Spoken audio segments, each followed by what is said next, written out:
right, we're on. Good evening, Cotuit. I'm Chief Paul Root of the Cotuit Fire. We're here to provide updates on status, resources, and needs of the community. I'll let the rest of the panel introduce themselves. Jim Danhauser from the Civic Association. Jessica Rapp-Grissetti, Precinct 7 Town Councilor. Pam Parks, Prudential Committee. Angela Minky-Ballou, Cotuit Federated Church. Chris Wiseman, Superintendent, Cotuit Water. I believe we got Commissioner Robinson on the line too. I'm sorry, Mark Robinson, Commissioner of the Water, Chairman of the Water Commission. Thank you. Start with an opening prayer from Pastor Ballou. I had a blessing that I'd like to read from this book by John O'Donohue, To Bless the Space Between Us. And it is a blessing for equilibrium, which seems like is difficult sometimes to find in these days. He writes, like the joy of the sea coming home to the shore, may the relief of laughter rinse through your soul. As the wind loves to call things to dance, may your gravity be lightened by grace. Like the dignity of moonlight restoring the earth, may your thoughts incline with reverence and respect. As water takes whatever shape it is in, so free may you be about who you are becoming. As silence smiles on the other side of what is said, may your sense of irony bring perspective. As time remains free of all that it frames, may your mind stay clear of all it names. May your prayer of listening deepen enough to hear the depths of the laughter of God. Amen.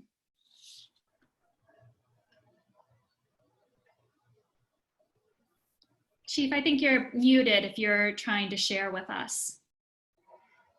Sorry. Technological issues.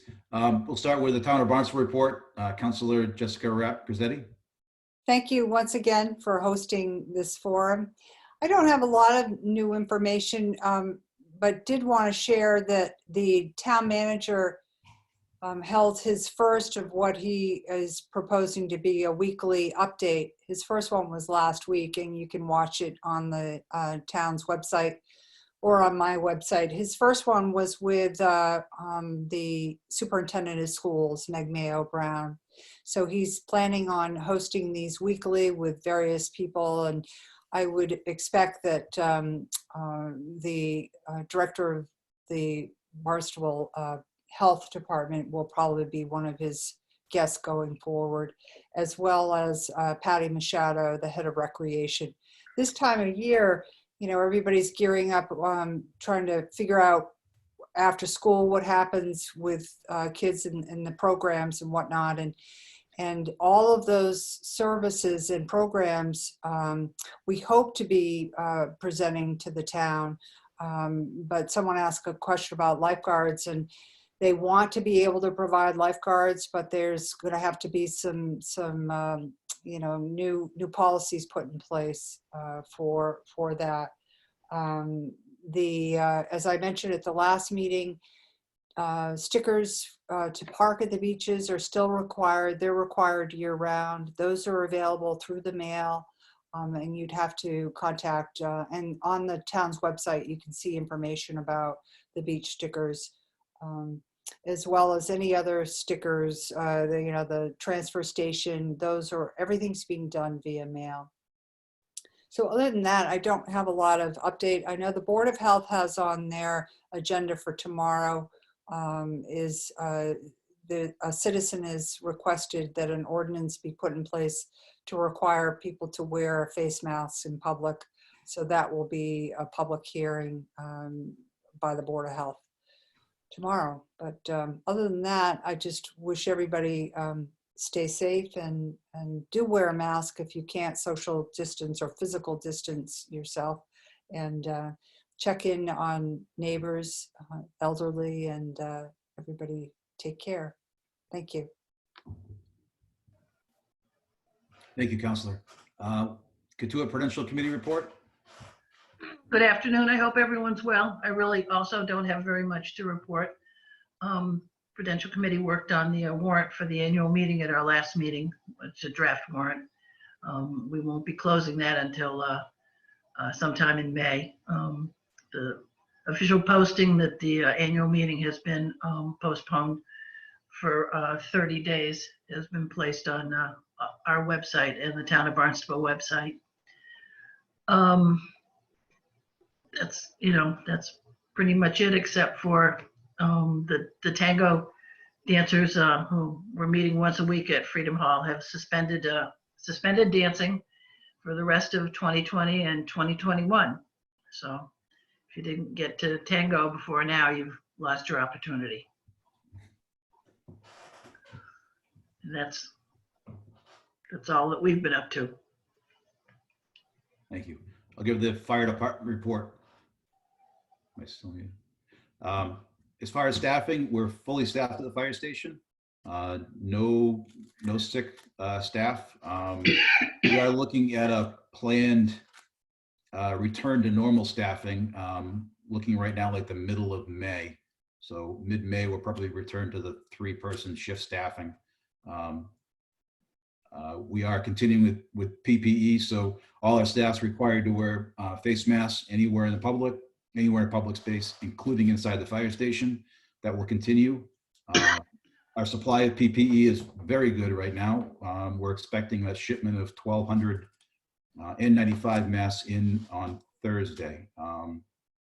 We've located a Massachusetts company, and there is the possibility that we'll be getting an additional 1,200 next week, which we will route through one of our associations and make available to the public. So if it materializes next week, we'll be announcing where and when we can give out the mask to the public. As far as virus prevention, we're continuing with our policy of wearing masks per the CDC's guideline. We've been fogging the station, which is working out obviously very well. No one's sick. And capacity-wise, we're running about average for this time of year, so no real surges, fortunately. As far as the count for COVID, we're still at 11 patients for Cotuit. We haven't been notified of a new COVID patient since the 10th of April. So we're going on 17 days with no new positives in Cotuit, which is a really good thing. If you look at the Barnstable County numbers, it looks as though, we're in good shape and we're starting to turn the corner. So all good stuff. Everybody's doing a great job out there. That's all I got for the Cotuit Fire Station report. Cotuit Water, Superintendent Wiseman. I'm going to jump in. I want to introduce Chris, but I'd just like to say that on behalf of the Water Commission, we held our first in history Zoom board meeting last week. So it was a interesting process, and I thank the staff and Chief for helping to set that up for us.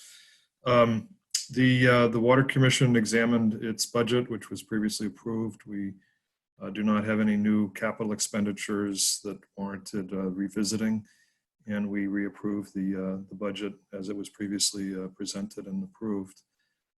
We did also adopt the general guidelines, which have been in place for a long time. We had them basically revamped and reinstituted. Nothing changed there except for a small fee for major delinquent over a year ratepayers that hadn't paid their bills in over a year. So that's a $30 fee that we've instituted for those because of the paperwork involved. The major thing going on this spring is the flushing program, which Superintendent Wiseman will talk about.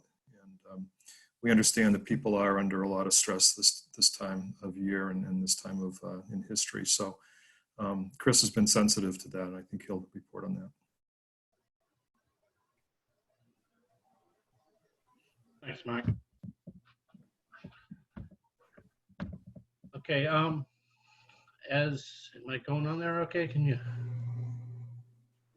You're good, Chris. Go ahead. All right, thank you. Yes, we really don't have anything new except that we've actually suspended the flushing program at least till May 4th right now. We're here, everybody is home. We had a little bit of a human error last week. A lot of people woke up Thursday with brown water. We left the gate off overnight, and the water that usually was fed one way was fed another way, and it kind of shook the whole town up. We hope that we got everybody clear. If anybody doesn't, please call the water department. There was a lot of, I'll say, chit chat on some of the different Facebook groups out there. We posted before. We can't help you if you're out there talking about it. We can only help you if you call us or let us know. So you can call us or go to our Facebook page or to our website, and we will go out and try to rectify the problem right away as soon as we can. We did have that problem, and a lot of people complained that we were doing this well. People were home and couldn't go anywhere. Was it really the smartest time to do it? That's kind of a tricky question because we have to do it when we're not pumping a real lot of water because it's summertime, or when things can freeze in the wintertime. So we can only do it really in the spring and fall. So we have delayed it right now till May 4th, and listening again to see what the governor has to say. Just hopefully get back to it as soon, because it is, besides being aesthetics, the reason why it got so dirty like that is because it's worse than ever. So we have to get rid of that before it becomes a health issue. So we will be out there doing it eventually, as soon as we feel as though we can, and that maybe when people get back to work. We're going to revisit it on the 4th, talk about our options, and hopefully next week I'll let you know if we're going to be continuing again. So that's really all I have right now on there. Back to you, Paul. Thanks. Thanks, Chris. It's Cotuit Civic Association report. Mr. Dan Hauser. Thanks, Paul. And once again, I think it's a great service that you did to initiate the idea of these calls. I think the public generally appreciates it. And I know in particular, I've heard from a number of people who have summer homes here who are very glad that they can actually feel like they're in touch with what's going on in Cotuit. So it's a good thing, and I'm glad that you started it. I don't have much to report either. Continue to be hopeful that if the district meeting can take place at the end of June, that we will have a candidates and budget night on June 23rd. I would encourage everybody, now that we're all home and that the various district body meetings are done by Zoom, it's very easy for people to listen in so that they can stay informed of what's going on directly. And those meetings are posted. You can find them on the district website. You can also find them on Jessica's blog, which is Precinct 7. And there's lots of information there as well as on our website. Hopeful we will be putting out an issue of the Cotuit Currents, pulling it together and probably get it out sometime in the next couple of weeks, just to give people other sources of information they can turn to the extent they'd like to stay up to date beyond what they hear on our calls or in other communications. So that's it for us. Thanks. Thank you. If we do have a district meeting, we do have spare masks. So if we do have a meeting, we will be handing out masks to our residents for the meeting. Hopefully we'll have one. Cotuit Federated Church report, Pastor Ballou. Hello. I would just like to remind everyone that at the end of this time, we'll have a time of questions and answers. And since there's a little bit of a delay between our conversations here on Zoom and what you're seeing on Facebook, if you have a question, you could start to type that in now. Before sharing a report for the church, I did receive a report from Antonia for the library. And she wanted me to remind you that they are still answering the phone at the library. and that people can contact the library for tech help and information. So if you have questions in this time where people are using technology more, and that's been complicated for you, or you want somebody to walk you through how to get on a Zoom meeting, or ways that you can use tech at home, please contact the library. That's one of the resources they offer. And their phone number is 508-428-8141. And she also invites you to check out their website, cotuitlibrary.org, and click on remote notes to sign up for their e-newsletter. And you can also follow them on Facebook. I would share that from the church perspective, we are continuing to offer things online. We are in conversation about things that we offer over the summer, but haven't made decisions about things like Vacation Bible School. But hopefully soon we'll have some announcements about whether or not we'll be able to go forward with those, or we'll be doing them over an online platform. This past Sunday, we, as our sermon, had a message from our deacons. And I just lift that up because I know for people in our church community, it was really hopeful to see local familiar faces. And so the deacons who shared during worship are Dick Hamilton, Kathy Campbell, Jim LeClaire, Dan Hart, and Beth Gattery. So that is pinned to the top of our Facebook page at cotuitfederatedchurch.org. If you'd like to see, we are there finding messages of hope in this time. And we will continue to offer worship online and also other offerings. Thank you.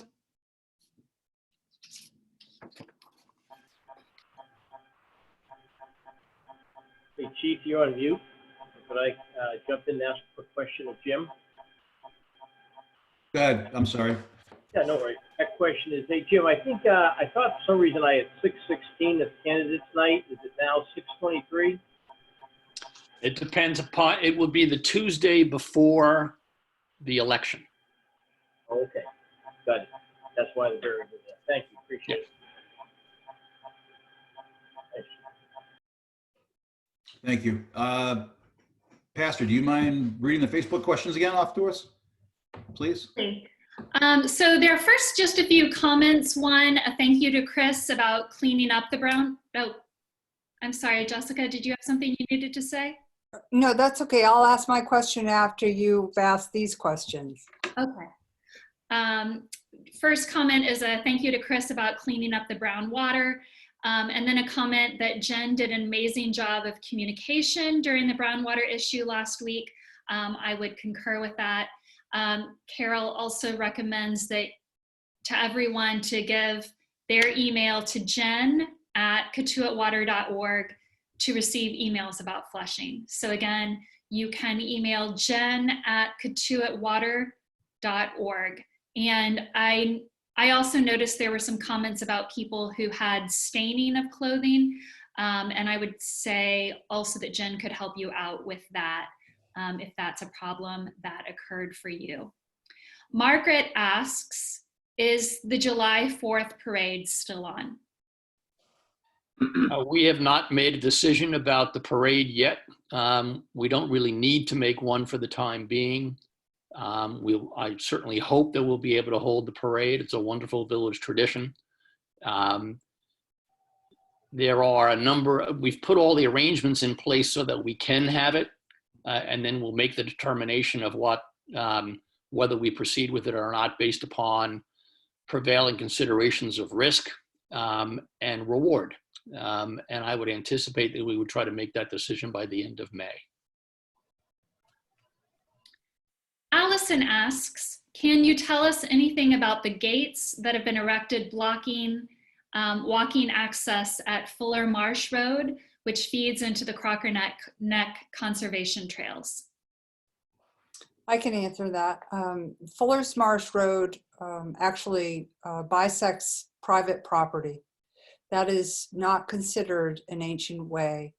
It's it's accessible by the fire chief, fire department. It has keys readily accessible in case of an emergency. But that is over Mr. McCourt's property, and he's exercising his property rights. I know it's hard for all of those people that have come to enjoy going down that road. I have spoken to the owner, the owner's, not gamekeeper, but property manager, and he's assured me that walkers will still be allowed to, to go over the property. And there is a path off there on the turnaround to get across the marsh to Crocker's Neck conservation area. But there are gates on both sides now, and that road has always been pretty problematic. Especially, I'd hate to have to transverse that road in a vehicle today after the rains. It's always been terribly muddy on the road. So the property owner was experiencing fires taking place down there, and a lot of trash being disposed on his property. So he started by putting boulders at the end. And I read him the riot act on that one, because during Hurricane Bob, that road was the only access for those of us that live down this end of Main Street. So they took the boulders away and put these gates on, and those gates will remain.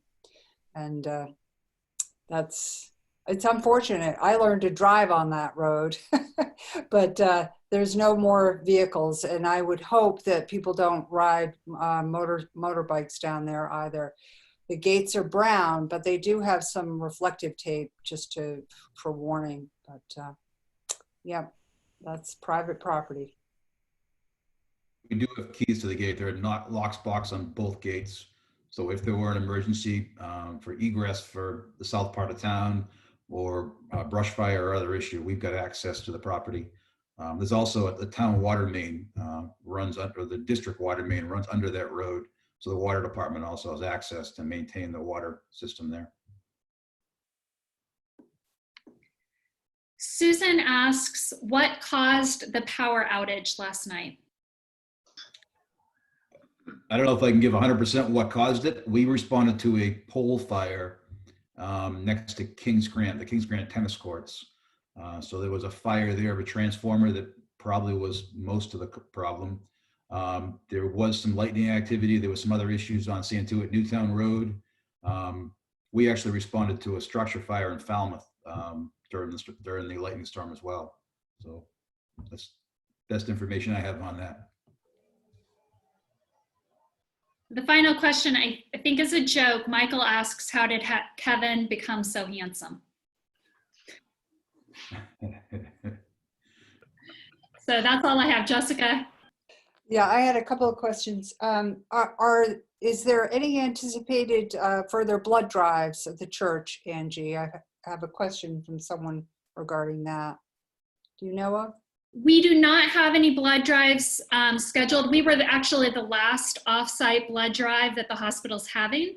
So they have set up a blood drive location at the hospital property, but you don't have to go into the hospital. And that's where they're conducting all of the blood drives from here until they're doing more public drives. Okay, thank you. And Chris, the flushing is requirement by DEP. Is that why you do it? People say, why are you doing flushing? It just causes problem. I think you're required, aren't you, to do that? Or Yeah, we're required to meet certain guidelines, and by doing that, we have to get rid of the sediment in the water. It could become essential to good water health. We'll put it that way. That's the best way to put it. And while you're kind of talking, and we're on that, thank you, Carol, out there for the comments. I'd like to just say thank you to the public itself, because they could have been a lot meaner, I guess I could say, or madder than they were. it was, there was some pretty upset people and everything, but in the most part, they were pretty understanding, and Jen did do a wonderful job there. And the guys were out all day flushing, actually till 8 o'clock that night. We were doing it to make sure that everything was clean. And myself, actually, believe it or not. I just want to put a thank out to my staff and to the public for being so understanding. Thank you. And if I could, I do have a suggestion if it comes to needing a larger space for the district meeting. I could avail upon the town to let us use the auditorium at the school, which is much larger space.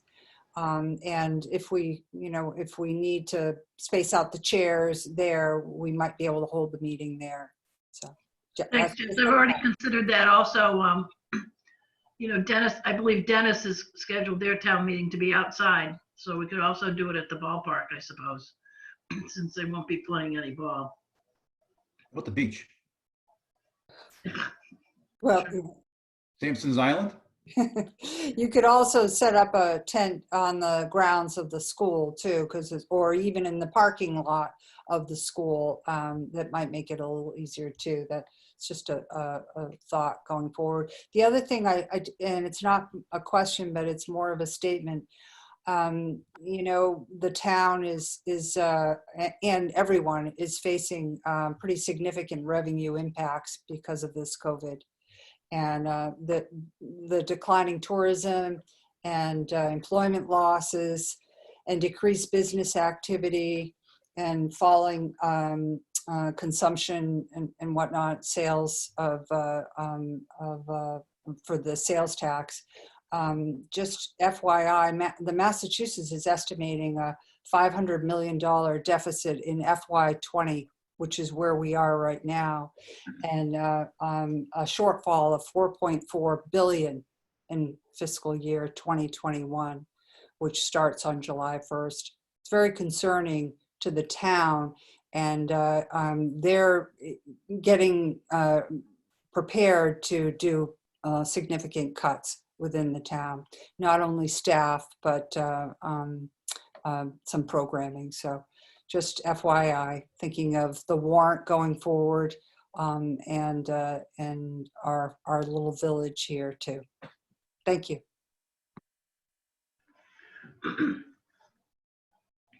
Thank you. Any more questions? Let me look one more time. I don't see any new questions. All right. Before you give the conclusion, we will, like I said, more than likely we'll have masks available to the public.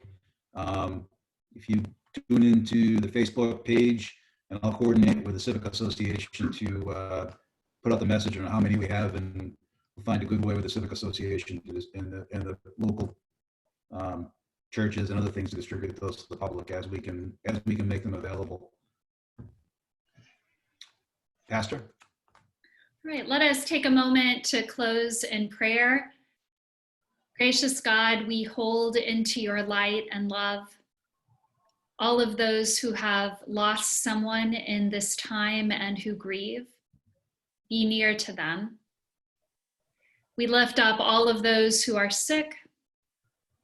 We lift up all of those who are offering care at the hospital, all of our medical staff, all of our first responders.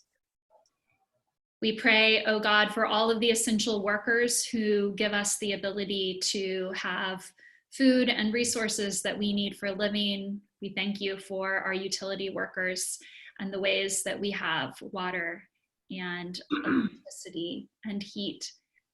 For these things, we are truly grateful, and for this village, we ask that you be with us and keep us strong in spirit, and help us to care for one another. We pray in all of the ways that we know you to be holy. Amen. Amen. Thank you, everybody. Be safe, and see everybody next Monday at 5 p.m. Good evening. Thank you, Chief. Stay Thank safe. you. Stay sane. Yeah. Thank you, Chief. Thank We'll see you you. next week. Bye-bye.